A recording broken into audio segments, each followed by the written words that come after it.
Brickyard Barbell Podcast.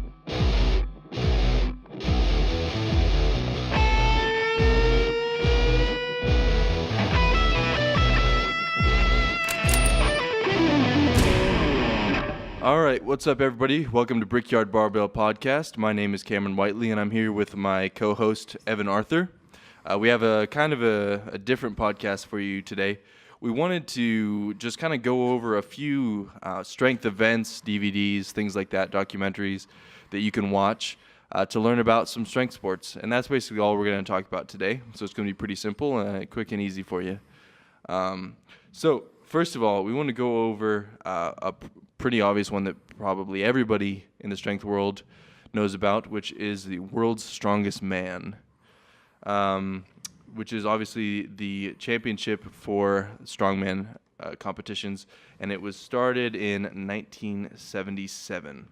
And Evan, if you want to talk a little bit about the world's strongest man and kind of different events that they do, and some of your favorite competitors real quick. Yeah, some of the events that I really enjoyed was some of the older events, back in Bill Kazmaier's and Franco Colombo days. I really enjoyed the fridge carry. Who doesn't like to see that? I also enjoyed coin box deadlift was always fun. And let's see, there's a few other ones there that in the 80s that were just awesome. They did with Jan-Paul Sigmarsson. They did a pulling logs in the river or something like that in the lake. Yeah, they had some watered down logs they were kind of pulling through. That was kind of neat. Some of the newer World's Strongest Mans were kind of generic, where some of the older stuff was a little more lifelike. It seemed a little harder to train for in the gym. Sure, they had one with Bill Kazmaier.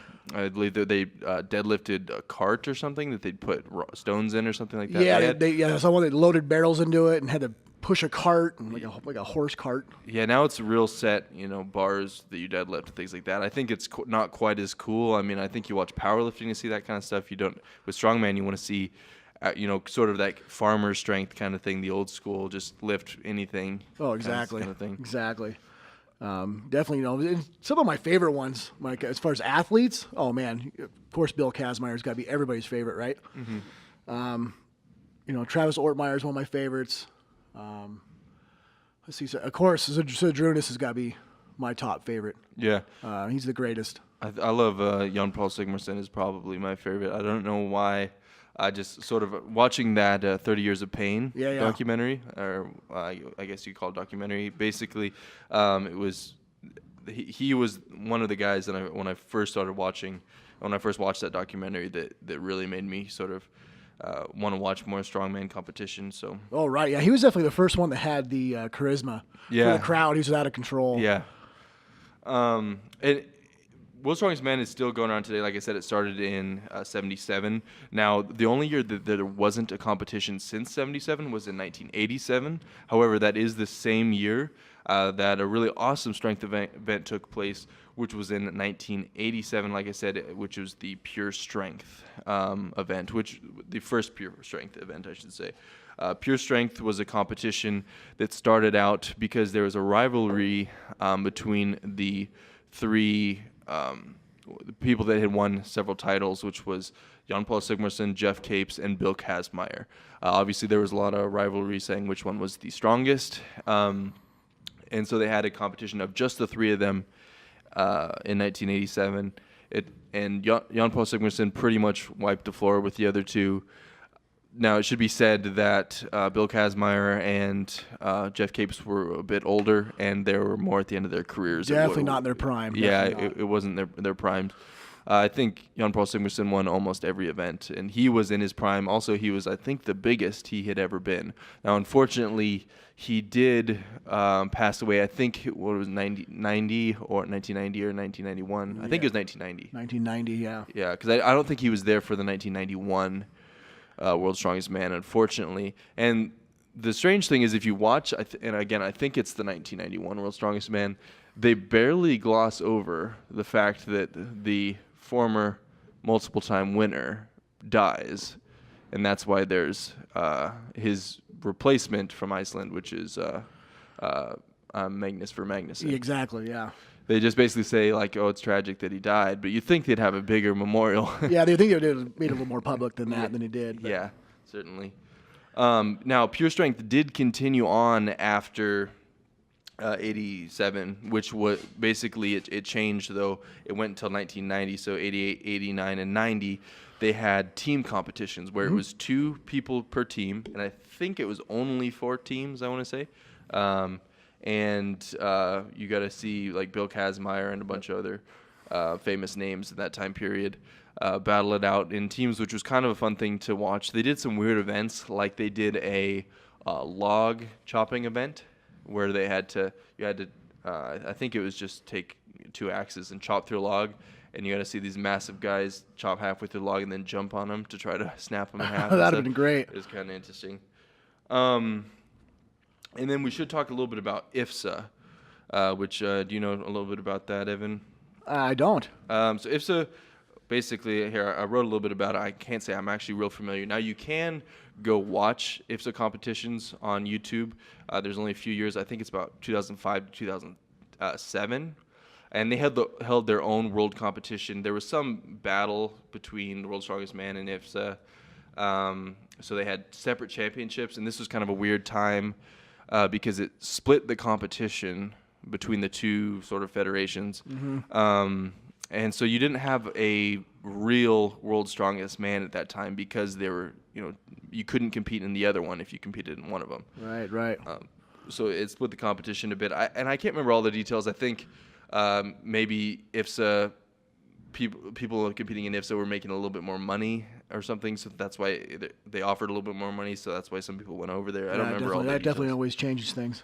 But this did bring about another competition, which was Fortissimus, which was held just for a few years. I think it was 2008 and 2009, and it was just another competition, kind of like the Arnold Classic is now, where you could compete for who was the absolute strongest and not have to choose between World's Strongest Man and IFSA.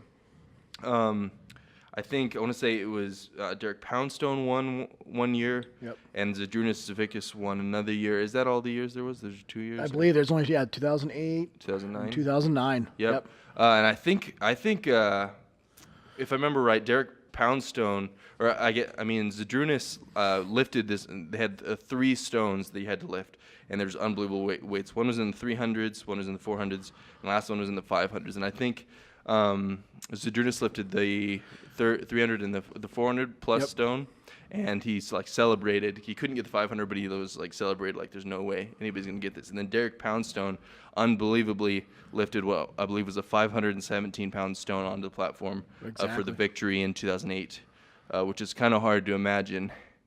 Back in 2009 or 2008, that's heavy. Yeah. I mean, Brian Shaw's at 560 now. Yeah.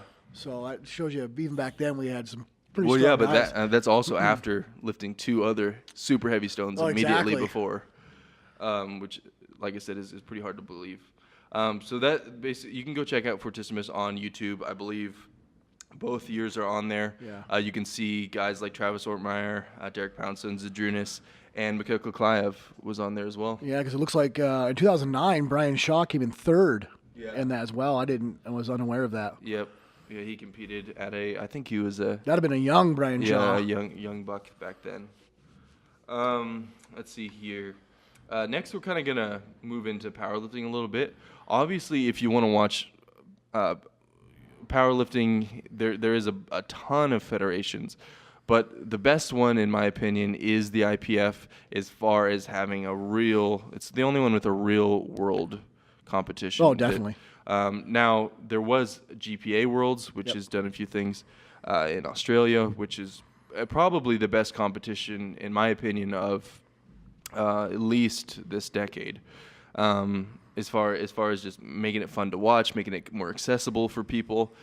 Because the IPF, when you watch it, it is a lot like watching the Olympics. It's really sort of, the strict judging. Everybody's in suits and ties, it's and it's pretty, just, it's pretty dry to watch. But to see it live would be fascinating. Absolutely. It'd be great. The competition's a little, it is a little dry. It's not for everybody. The commentators are pretty dry as Yeah, well. they are. Yeah, it's like watching a really old documentary or something. It's not. You have to really enjoy the subject.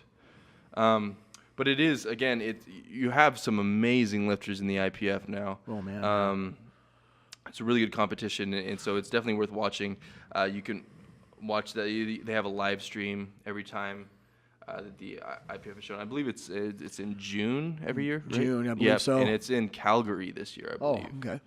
Yeah, so it's not too far away. Not too far away. We can talk a little bit about GPA Worlds, I guess. GPA Worlds, they still? I think they did it again last year or something, but it wasn't nearly to what it was in 2014. I believe was the year that they had the big competition where Zahir Kuderov did the 990 at 275. Right. Yeah. Which was unbelievable. That was so especially impressive. Considering that he missed his third, and every squat he ever does, but especially those ones look like he's about to die because they're shaky, and he just dumps out from under him if he isn't going to get it. And but he missed a considerably lighter weight, and then he came back on his fourth attempt, because you can take a fourth for a world record, right? I think it was his fourth. His fourth attempt. Yeah, that's what it says. Went yeah. 990, which is unbelievable. It was pretty fun because I remember that day specifically because you had to buy the live stream to watch it. Yeah. And so I of course paid because I really wanted to watch Dan Green, Zahir, and Mikhail Kuklayev come back, and all those lifters. And I actually brought my laptop into the gym, plugged it up with an HDMI cable to the TV, and we watched it while we lifted. Oh, see, that wouldn't be bad at all. Yeah, it was pretty fun. The best place to watch. Yeah, we stuck a platform and a bunch of weights on top, and then put the computer on top just to get the height right, because I only had like a 4-foot HDMI cable. So we got to watch it in the gym while we did squats, and then the squat rack is facing the TV, so you could watch it. It's pretty cool. Moving on here, a great powerlifting DVD that, again, it is a little bit dry and it's very 90s, is the Ed Cohn Extreme, however you want to say it, Extreme Powerlifting DVD from 1993. Basically, it covers how he trains in his sort of linear style, where he goes 10s, 8s, 5s, triples, doubles, I believe. And it covers all his accessory work. It's pretty bland. You have to really like powerlifting, but for somebody that loves powerlifting, it's really fun to watch. Anybody who knows anything about Ed Cohn, it's worth the watch. He's a beast. You got to see some crazy lifts in there as well. I think there's 3 DVDs, so there's a squat DVD, a bench DVD, and a deadlift DVD. He does some numbers, like I think in that DVD he does 550 for 2 on a bench. I'm trying to remember a squat. I'm sure it's something insane, the mid-9s or something for a double. I can't remember. And then it leads into his competition. So basically, he shows you how he used to periodize his training and his accessory work as well. It shows all the accessory work he does. So for bench, he does like close grip benches that he pauses, because he when he trains his competition grip bench, he does not do pauses. So he pauses his close grips, and he does that immediately after. Then he does inclines, and a bunch of other stuff like that. For squats, he does single leg press, leg extensions, some calves and stuff. Anyway, you can watch the DVD. It's excellent. Then we have the Kirk Karwoski Cadet to Captain DVD, which Evan wasn't familiar with. I've only seen a little bit, but I love Kirk Karwoski. So basically what it is it's a detailed, he videotaped every training session he did from when he was young to like the end of his career, and you have a bunch of that in this basically documentary of his entire training. Well, that'd be pretty interesting to see how it progressed through the training. That would actually be pretty interesting. And it even has stuff from his high school lifting days, like his competitions he's doing in high school, all the way up to him, squatting over 1,000 and winning, I think, 6 world championships. So it's pretty impressive. Then, of course, we got to talk about pumping iron, which for bodybuilding fans, every bodybuilding fan in the world would have seen pumping iron. I myself, I remember getting into working out when I was younger, and I didn't really have a goal, like a physique that really mattered to me. No. At all. It was just kind of, I wanted to train to be fit and healthy. And then I saw Pumping Iron. I saw a little bit of it on YouTube, and I had to go I went and bought the DVD. Oh, definitely. And that totally changes your perspective. It's amazing. I mean, I used to be a lot more into bodybuilding than I am now. Obviously, bodybuilding is a completely different thing than it was in the 70s when Pumping Iron came out. I think it came out in 77 or something like that. It was pretty early. But it definitely, you get to see a bit of how he trains, his lifestyle, and it's just sort of a fun bodybuilding DVD. Then you have Generation Iron, which came out in 2013. It's sort of like a revamp of Pumping Iron. Yep. You can really see if you watch Pumping Iron, then Generation Iron, see the difference in mentality. Was it? I'm trying to remember. I mean, in Generation Iron, isn't Kai already retired, or is that Generation Iron 2? Like Kai wasn't competing then, or I think it was 2. It was 2. He's definitely not competing anymore. But I think 1 talked about the controversy between Kai Green and Phil Heath. Yeah. I mean, it's worth watching. It definitely shows a bit of the, I guess, sort of lifestyle of these bodybuilders. It definitely is a movie. It definitely is a little fake. It doesn't necessarily show what it's really like to be, training. Definitely like not. It's got an entertainment value to it. That's for sure. It's made to look, a lot more hardcore than maybe it always It is is, to train. definitely. Yeah. Or like there's more controversy between the people than maybe there actually is. Yeah. Yeah, I don't think they're just sitting around talking shit about each other all the time. Yeah, they don't have time for that shit. Yeah, seriously.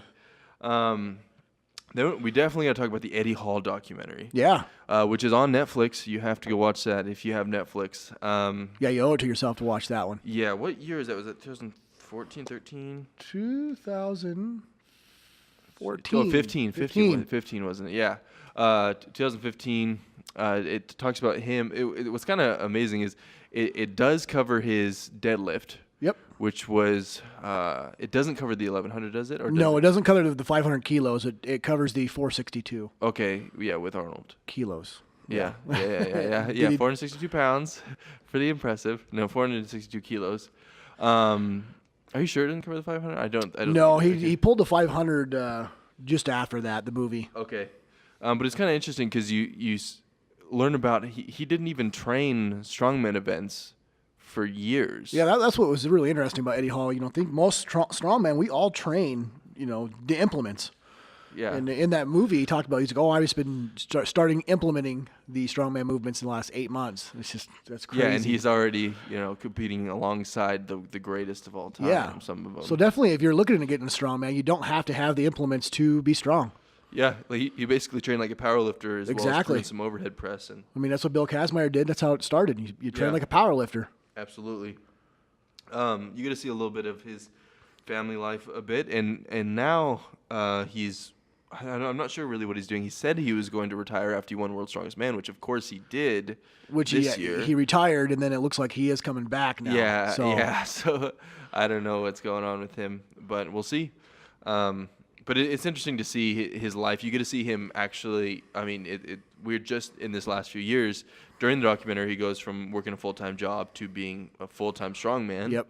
Which is kind of cool to see. And it's rare for the strongman to be doing that too. So. And even in the beginning of the documentary, he's a good strongman, but he's not like a crazy dominant one. Definitely not. And even by the end of the documentary, he's crazy deadlifter, but he's not quite up there with these other events. And then just by 2017, this year, he's winner of World's Strongest Man. He's competing up there in the last few years, definitely at the Arnold Classic. And this year, I'm not sure, like I said, what he's going to do, but I'm sure we're going to see some crazy stuff from him. Oh, definitely. Again, even if it's not in the World's Strongest Man, I'm sure he'll be lifting some crazy weights. Yeah, you can definitely count him in on, what is that, England's Strongest Man. He'll be there. Yeah, Giants Live. Maybe he'll be doing some Giants Live stuff. He is not on the roster for the Arnold for 2018, which was kind of a surprise. Yeah. So he must have other plans. Yeah, we'll see. Maybe he'll try to really push the deadlift, or we'll see. Yeah, we'll see if he can handle it. You know what I was surprised about on a slightly different topic, just a real quick tangent. Zydrunas Savickas posted the other day that it might have been, I think it was yesterday, he posted that he doesn't think the overhead press is his strongest event. He thinks the squat is. The squat would be his strongest. He's got lots of reps in a squat. He's a strong squatter, Oh, but I'm man. surprised. He said he like had a post yesterday, saying that everybody seems to think that he is strongest at his overhead, but he said he thinks he's a better squatter. Which is crazy because no one has ever beat him in the log press. Yeah, he's a beast, and he doesn't even do. Like, you got a lot of guys, you'll see them kind of split jerk the overhead. He just straight manhandles it, which is crazy. Next, we're going to talk about the Ryan Kennelly Road to the Arnold from 2005. Ryan Kennelly is a somewhat local guy to us. He's just down there about, 2 hours away from here in Kennewick? Yeah, about 2.5. Yeah. And you get to see his road to benching at the 2005 Arnold Classic. That's when they used to have geared lifting at the Arnold Classic, I believe. Right. And he is training for geared competition in that, though you actually don't see too much of him in a bench shirt that much, which is why it's kind of fun to watch. You get to see him just manhandle 585 for reps easy, right, raw, and see some of his accessory work. Which is pretty cool to see. He's just ungodly strong, and he's making a comeback now. I haven't seen much of his numbers recently, but I haven't either. I've heard he is making a comeback though. Yeah, after he let's just say disappeared for a few years there, and but he's gonna definitely put up some big numbers. I'm sure he's got to learn the shirt again though. Definitely. I mean, I met him, I sort of met him just very briefly. 2 years ago or something. He's a gigantic man, he's a that's big for sure. dude, yeah. So he definitely put his weight back on. He definitely visits Spokane every once in a while. Yeah. So. Yeah. Let's see. Now we'll talk about the IWF World Weightlifting Championships, which is not mine or Evan's forte, but we'll briefly discuss it, which is the Olympic Lifting World Championships. This year, there's going to be a bit of a controversy, I guess, with the IWF World Championship, as a lot of lifters are not going to be coming to it because it is in America, and America is stricter with its drug testing, right? Yeah, it's drug testing. So, it's not that they're unfairly strict; they follow the rules, right? And a lot of countries don't. Yeah. So a bunch of lifters that are world class and world champion lifters will not be coming to that, which will maybe give America a chance, which is really sad. Yeah, that's how we have to win. The only way we show up, right? Yeah. It's will be in Anaheim. I think it runs. They have it's a long event. I'm not sure what it says. November 28th to December 6th, I think, in Anaheim, California. I'm not sure what they're doing all over those days. Again, this is not mine and Evan's forte. I'm gonna watch it this year, though. I think. And definitely.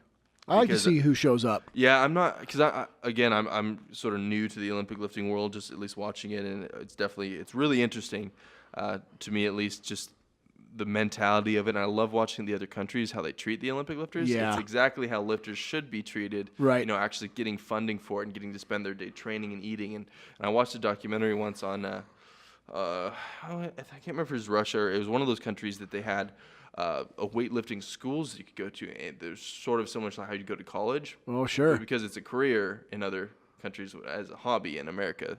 And so you go to these schools, and all you do is you wake up, you eat a huge breakfast, they have a huge buffet, you eat a huge breakfast, then you get a massage and warm up, and then you train.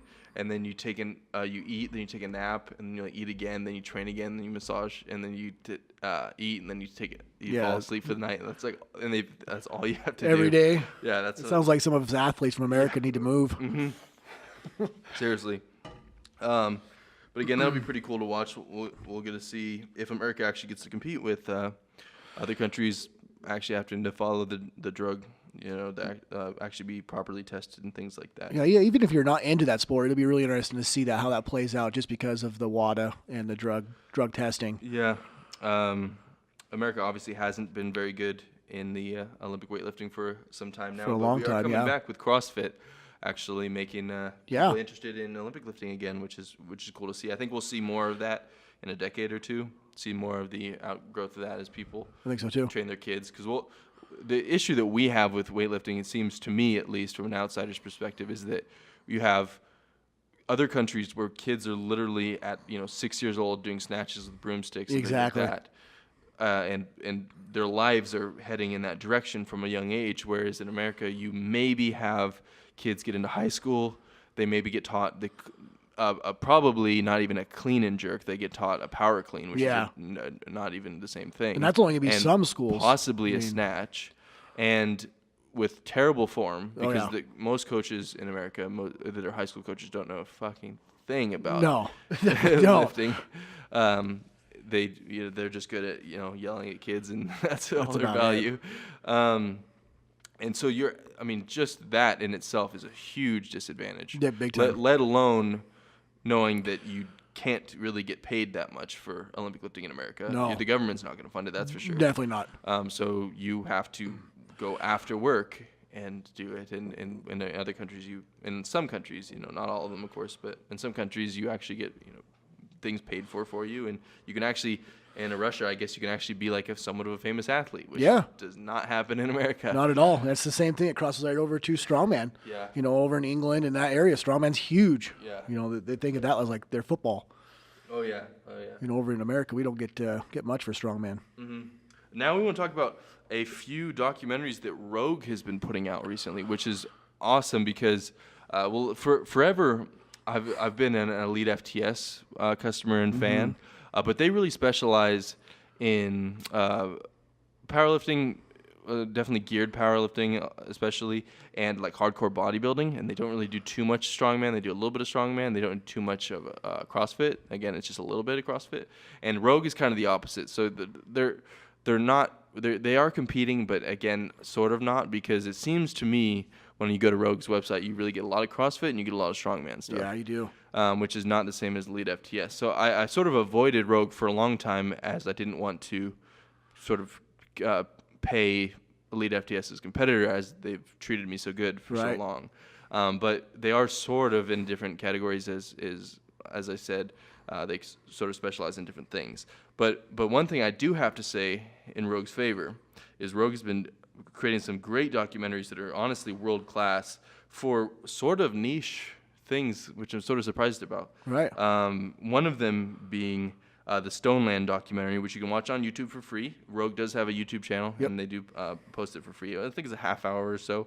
It's definitely worth the watch. And it's about the Highland Games in Scotland, and it really lets you see some of the culture of Scotland, which is so different from America. Right. And it's cool because you get to see that there's still, I can't imagine all of Scotland's like this, I'm sure. I mean, I've never been there, but there's still some like manly man out there. You know what I mean? America doesn't have that as much anymore. Not anymore, no. And it seems like Scotland still got that because they have these events where when you're growing up, they especially in the old days had these events where to become a man, you had to lift a stone onto a wall, and they had certain stones you can go throughout the country. Scotland's not that big. No. So you could travel throughout the country, and that was your test of manhood. And back way in the day, it actually that was when you became a man, when you could lift this heavy stone onto the wall.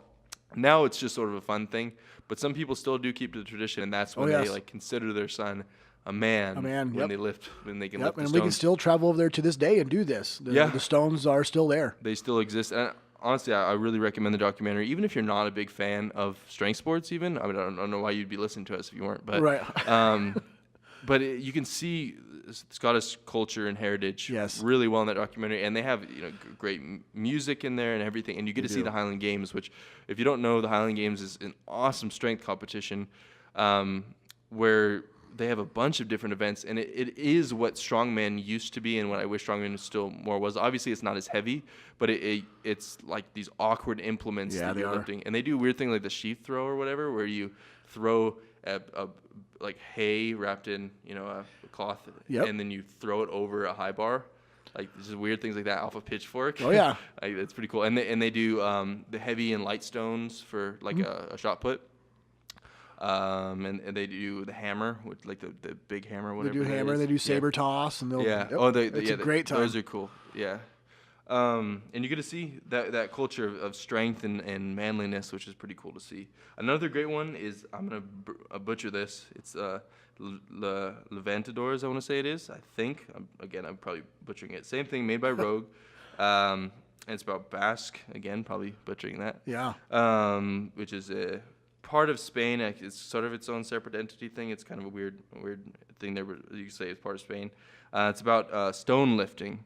And they have these weird events that they do. They wear these weird outfits that it sort of sticks to the shirt. Like you could watch a bit in there where they lift these.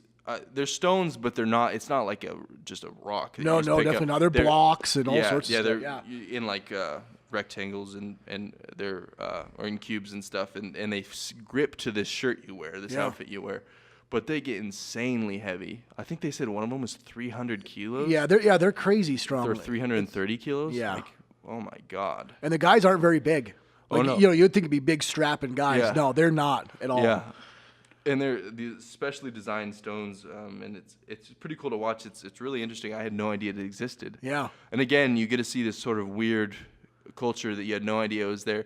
And what I think is great is that Rogue spent the money to make this, and you get to see strength cultures that you didn't even know existed. Right. And not many people or companies would put the money out there. Yeah, no other company right now is doing that. Rogue is really stepping up to it. And they're world class. I mean, the footage and just watching the shots that they did, they obviously had a drone in there. And professional the music on there, whoever they hired for the compositions and getting the musical pieces in there is obviously very professionally made. Definitely worth watching again. I think it's 26 or 30 minutes or something. And then we'll talk about the IWF Lift the World documentary. I'm not sure if you've seen this. It's put out by the weightlifting, the IWF. It's worth watching. It's really good. It's like that same kind of documentary, but it follows weightlifting around the world. And I think powerlifting needs a documentary like this. They do. This is world class. They follow, I think, where'd they start out? I think they started out in Mexico. Then it goes to Russia and has Klokov on there. They go to China and it has Liu Xiaojun and it has where else did they go? They went to, I can't remember where else they went, but they traveled to several places around the world and saw how weightlifting differs, but how they still can compete with each other. And it's interesting because you get to see people from so many different cultures. Like you see a lady, I can't remember her name, who's a Muslim, and she has the full outfit under, like she has she has to wear it's like spandex basically, but you know how women have to cover their hair and their whole body. She has that whole thing on, and then her weightlifting outfit. Oh wow! On the outside, and still does the crazy lifts.